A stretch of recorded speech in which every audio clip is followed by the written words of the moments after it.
when all of us vote, we will elect our leaders. The leaders that we have will be the physical and actual representation of what we as citizens want.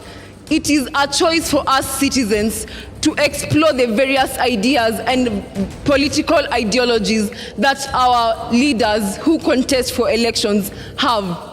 As a citizen of a country, you have a right. My right to vote is not just that I should vote. Opting to vote or not to vote, it's a right. Knowing that our democracy confirms it, that voting is a right, I should vote or not vote, I've taken part in the right. Hello, ladies and gentlemen. Welcome to the Great Debaters Contest. This is the Connect edition that gives you a veteran outlook on current debates. I'll introduce the Connect team. My name is Loisa Kinyi, a former student of St. George's Girls Secondary School, current student at Daystar University, undertaking international relations. A fun fact about you, Effie? I talk a lot. Okay. I'm Shinina Muthiora, a former student at the Kenya High School. I'm a biomedical engineering student, and a fun fact about me is I love the color blue. I'm Julie Kiruma.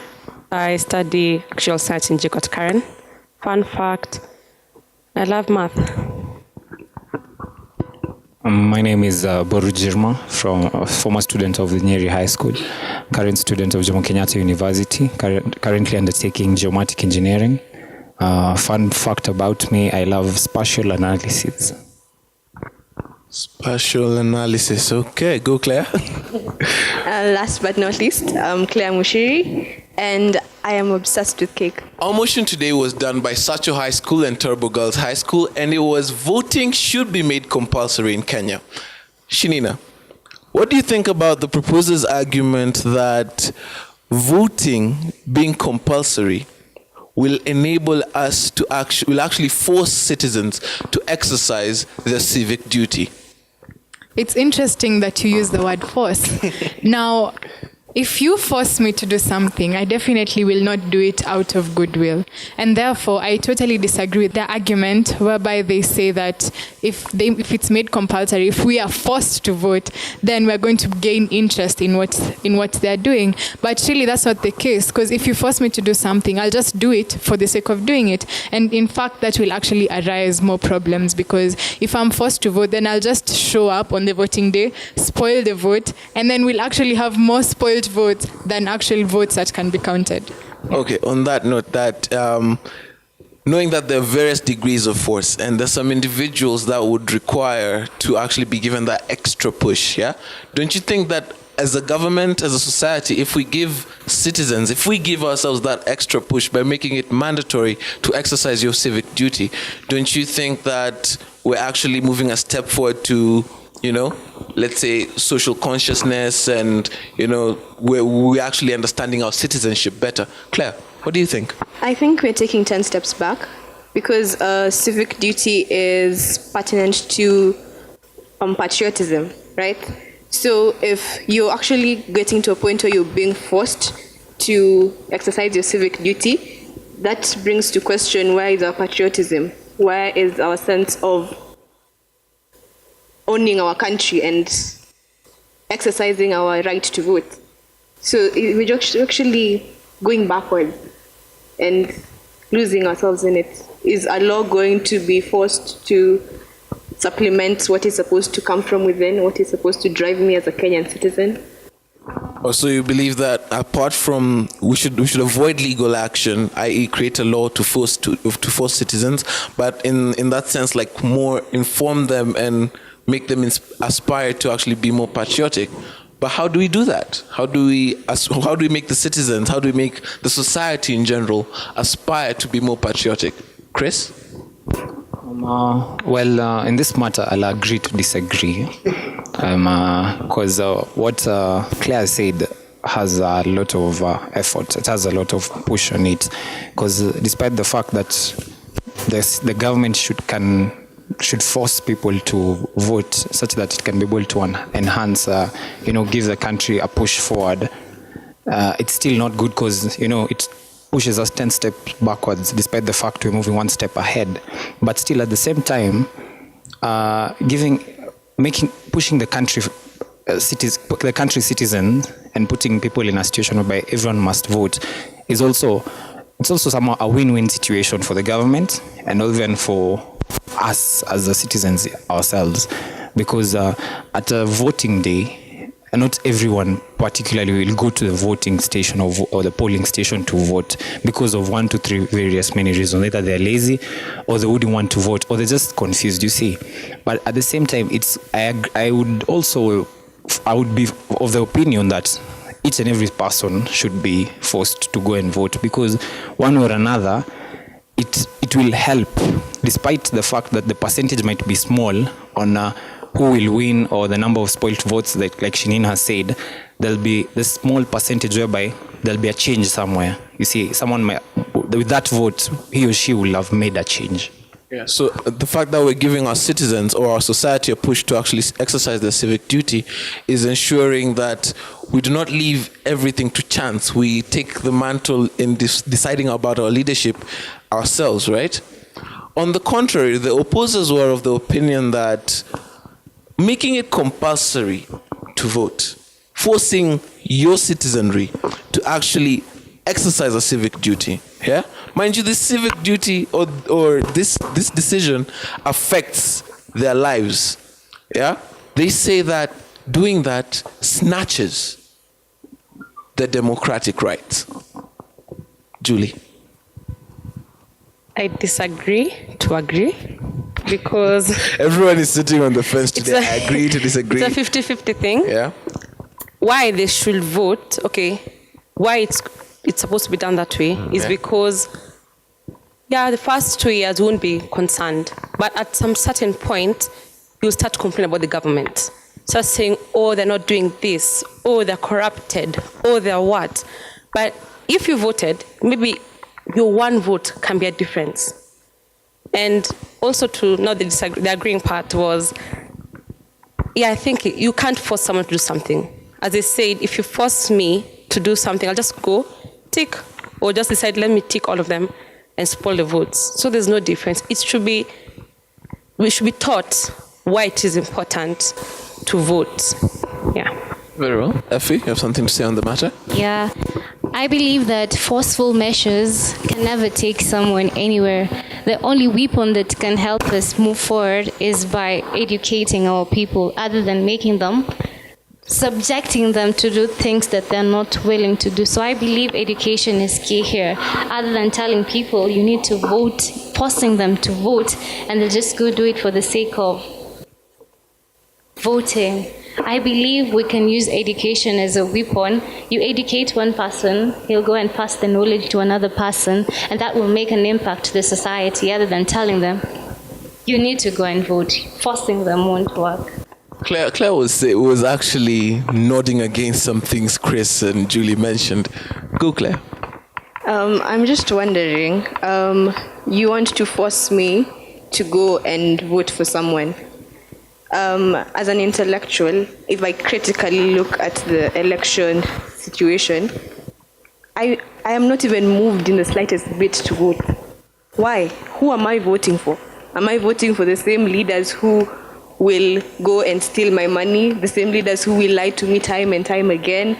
And I don't believe that in Africa the voice of the people actually matters, because the credibility of most of the elections held in Africa is at great question, I must say. From the whole panel, there's been a rhetoric about education and ensuring our society is actually more patriotic, right? But don't you think as a country or as a government, those efforts have actually been exhausted, right? But there's actually an entire chapter in Form 1 history that talks about citizenship and national integration. Yeah, from the age of 14, that's the average age that a student enters Form 1. We're actually taught about these things. We are actually we're tested about them. Don't you think the government or the relevant authorities have exhausted channels in which they can make you more patriotic? Yeah, it's there, true. But it's not only for us as students, it's also for the politicians. And this issue comes, as she said. But it's an important thing to note that the politicians went through high school. Then why don't they follow the rules? It's simple. Most of the people don't vote because it's the same story, as she said, over and over. Someone promises me, or the country, we shall do A, B, C, D. Go into the seat, they do nothing. So why am I wasting my time going to vote, then they go in, do nothing? Yes, we've been taught, do this and this, vote, it's your exercise duty. I'll follow it. The first 2 years, 19, I'll vote. 5 years later, I'll vote. But Austin, sincerely, will I vote again 5 years later and see the same scenario happening? I'll just give up and say, I'm tired, I'm done. And that's the issue. Shanina? Do you remember everything you were taught in Form 1? I'm forced to remember because I'm a student of history. Yeah, you selectively remember. I personally was forced to do history. I did not want to do history. And so I can't tell you anything that I learned from citizenship and national integration. So that cannot work. That cannot be the channel. Allow Kenyans to make the decision for themselves. If you put it out there, allow those who can get it to get it. Another point, not everyone is going to school. Not everyone has the finances to go to school. But the government is making efforts to ensure that we have a lot of school. We have all students of school-going age actually attending school. You know. But what about the old guys who are actually going to go and stand in that line? What about the people who are paid 50 shillings to vote for somebody? What about them? How are you going to reach them? Very well. And another thing, if we still make it compulsory, what are we tying it to? If I don't vote, are you going to arrest me?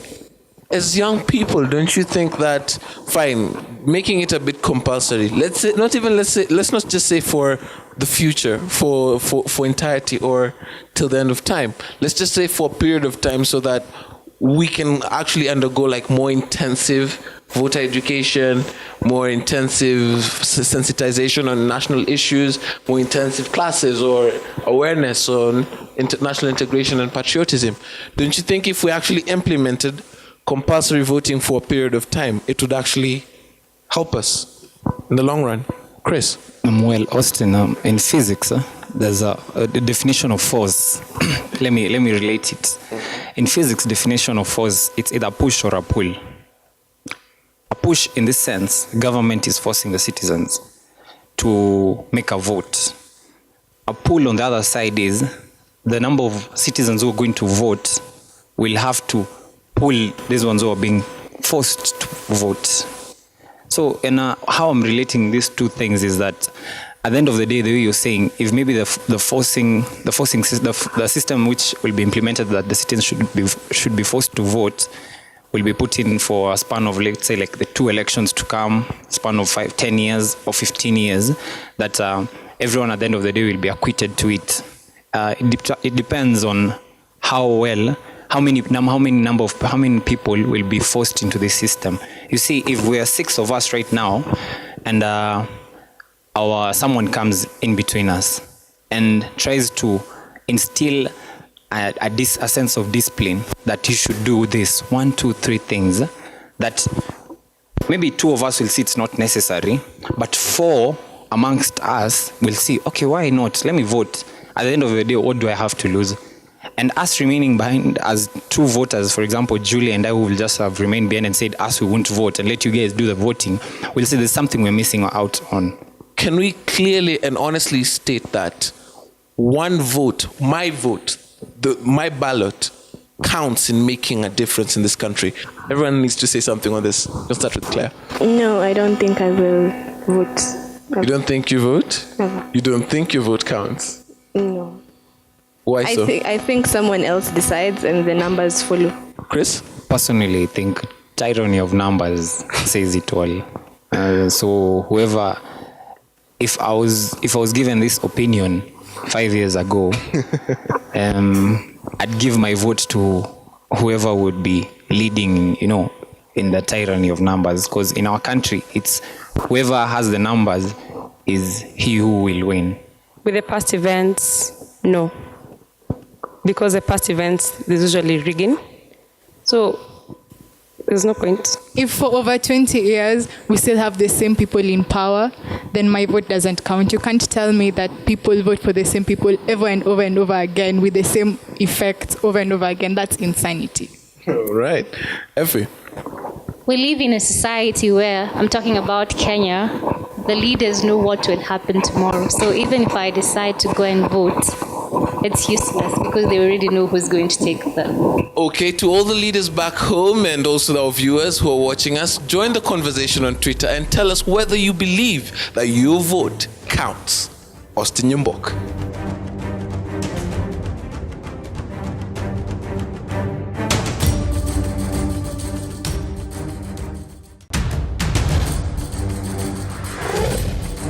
When we make voting compulsory, we would have more serious elections.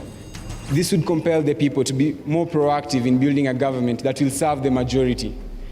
If all citizens participate in voting, it ensures that the government will be represented by a majority of the population, not just a few individuals. Voting should not be compulsory for any citizen above the age of 18. Rather, it should be a choice. I should just wake up one morning during voting event and motivate myself into voting rather than just stand and say, because I've been told to vote, let me vote. And we're back for the Great Debaters Contest Connect Edition. We're giving you a raw take for part 2, where we'll see how this motion ties in to our current situation in our society. Austin Yumbok. Julie, yes? What do you think about the voting, as in the election mood in Kenya right now? And what are your sentiments about it? Forcing people to vote, it can happen, true. But what will be the outcome if you don't vote? One way or another, it will end up being a chaotic country. Because if I'm arrested, will arrest every 18-year-old who doesn't want to vote, or any other youth or old person, or being beaten. Any outcome will bring a chaotic outcome. So if we did implement the compulsory voting for this coming election, mind you, there was a very huge drive for voter registration earlier this year, right? Yeah. And from my opinion, I personally think it wasn't done very, well, if I can say, in an expert fashion, yeah?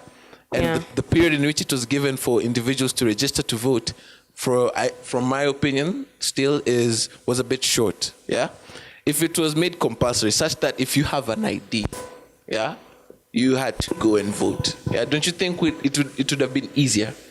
I think it would be way easier, because, of course, if you have an ID, you're in the record already. Yeah.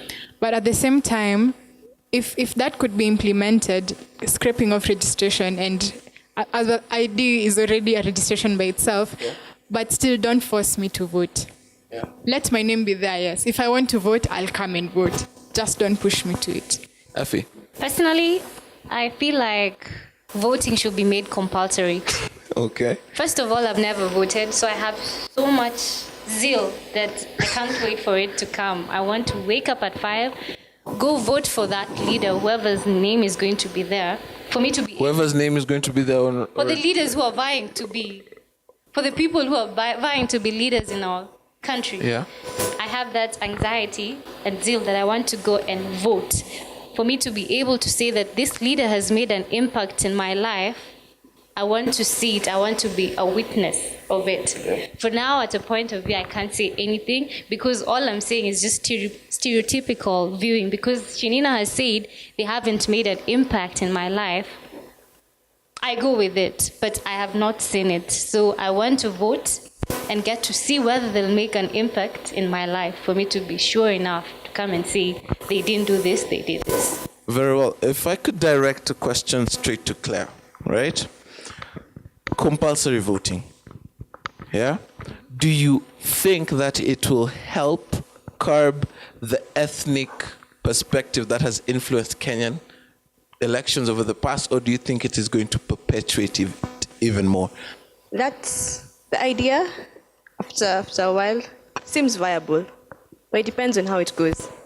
Because for citizens, they can take it as, now that everyone gets to vote, maybe now finally my vote can count and I don't have to be tied down to a specific leader or to my specific tribe.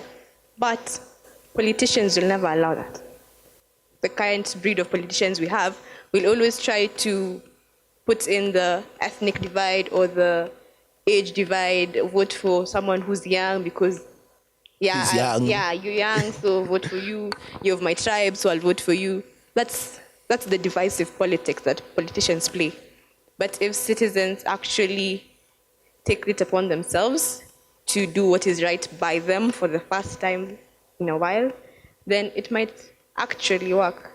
It might actually be the revolution we need. Julie, something burning? Just to think about it, this forcing of voting kind of happens in our country. Okay. Indirectly, though. Some students or kids, you can testify by saying that your parents will tell you, go get a voter's card so that you can vote for so-and-so. Let's go to Chris. She's brought up a very important point, yeah? The fact that the politicians will actually play up the ethnic, will actually begin to start using divisive politics. Because look at a situation where we have imposed voter registration, or we've made it compulsory, or we're just even using the identity cards. We'll find there's some other counties that have a large population of people, right? And perhaps maybe they are from one ethnic community, yeah? Don't you think that now, if they were running, if the main proponents of the election were running against each other, and one of the candidates is coming from an underpopulated area, don't you think that creates an equal playing ground? When it comes to the opinion of, my opinion counts, even if I'm being forced to vote. We remember still at the same time that despite the fact that you're being forced to go make a decision, you're not being told, go vote for this guy, vote for so-and-so. You're just being told, make sure you go and vote, please, for your own, So definitely, at the end of the day, truth be told, the opinion of an individual at the voting ballot box is your opinion. Whether you're being forced to vote or whether you're not being forced to vote, it's still personal. Even if I'm given that 50 shillings, who will know I voted for you? No one. Okay, very well. Now, Julie and Effie bring about a very important point, is the fact that family, as a setting in itself, yeah, is playing a major role in, either perpetuating society's ills, yeah, or, building a much more better society, yeah? A situation like in a home where the matriarch or the patriarch forces you or leads you towards a particular decision, right? And you as a child, yeah, who is dependent on that individual, you feel compelled to actually follow the instructions, yeah? Where do we draw the line between, fine, I'm young, but yet dad, mom, this is what I feel, yeah? When do we as the youth, yeah, start gaining our own political identity? I think that can only happen when we are parents. Because when, let's say, our grandparents and our parents who have been raised from the rural to urban, it's always, I'm your father, I have said it. So if you don't follow it, you will meet me. So as a child, I'm afraid of my dad. I've grown up with the fear of him, and if I don't do it, the guilt will kill me. Yeah, and the consequences. So it can never happen until I'll come and tell my father, dad, and I know my dad is the traditional man. I go tell my father, dad, you know what? I'm an old girl. I'm old enough to do ABCD. So give me my point. My friend, you'll find yourself on the floor. Very well. Claire, what do you think? I've been raised in a sort of liberal household where, as much as there are rules, no one actually forces you to do anything. But I'm aware that that's not the situation in a large percentage of the Kenyan households. Plus, the unspoken ideologies are sort of sewn into you.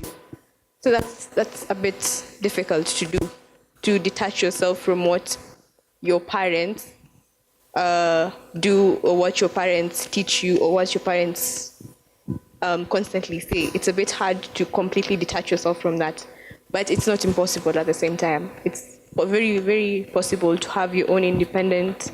Some parents will allow you to make that decision alone, but if not, then I think you should be tactical enough. Yeah. Yeah. If mom To maneuver. if dad tells you go and vote for this person, one day, yes, that intenda, I will go.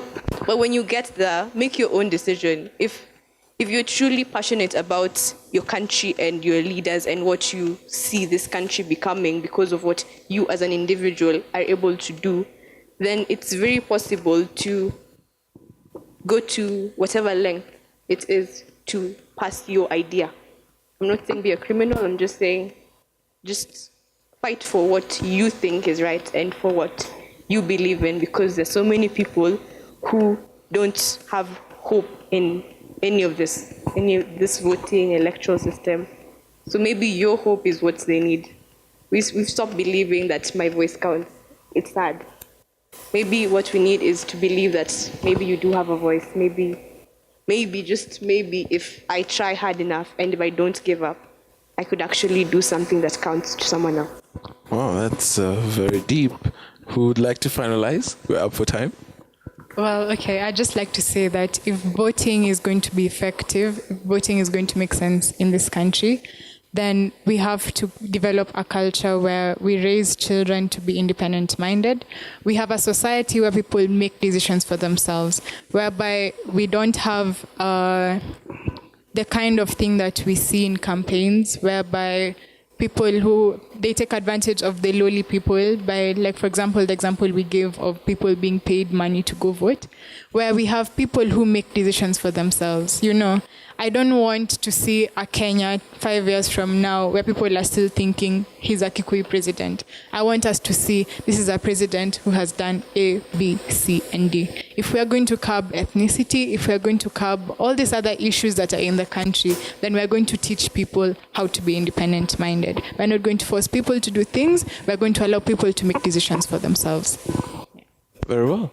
Thank you very much. That's all we have for today. And we urge you, members of the audience and our viewers back home, follow us on Twitter at Great Debaters EA and join the conversation. Tell us whether you believe your vote counts.